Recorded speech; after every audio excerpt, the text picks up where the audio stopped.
Ayan, sorry sa mga hindi kumakain ng sardinas. Pero yan ang bida ngayon sa aming tanghalian mga kalola. Kasi napakalakas ng ulan, grabe ang lakas ng ulan sa labas. Kaya nakakatakot lumusong sa talipapa dahil baha. Mamaya sa palaran pa natin yung ating doon, makakuha pa tayo ng sakit sa baha. Kaya ito na lang muna ang bida sa aming tanghalian. Ayan Maggisa lang ako ng maggisa lang tayo ng 2 sardinas mga kalola. Gisahin ko lang sa sibuyas. Ayan mahina yung ating apoy. Kasi yung isang kalan ko ay walang laman. At yung isa naman ay yan. Mahina nga yung kanyang apoy kahit na isagad mo na yung mga kalola. Yan, gisa-gisa lang muna natin to. Palabasin ko lang yung kanyang aroma bago ko ilagay yung 2 lata ng sardinas. Ayan, okay na yan mga kalola. Ilagay na natin itong 2 lata ng sardinas. 2 lata na itong aking lulutuin kasi yung aming mga aso ay wala ding ulam. So, share-share na lang kami dyan, diba?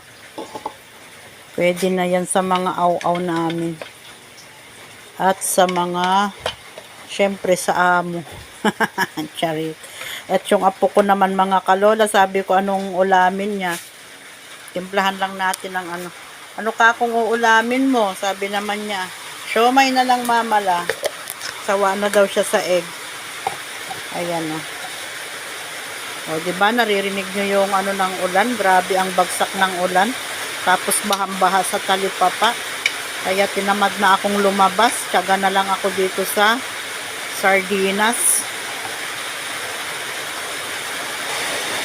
Ayan, takpan lang muna natin pakuluan. Pero hindi ko na siya nilagyan ng sabaw mga kalola kasi wala naman akong maihalong gulay. Tignan nyo naman, grabe talaga ang ulan, So, sa likod namin mga kalola, kasapalaran pang lumabas sa grabe ang ulan. Kaya hindi na tayo ng ulam. Tama na yan. Ayan, imekos-mekos lang natin. Paanuhin ko lang ng konti. Kasi ang ulan pag bumugso, grabe, diba?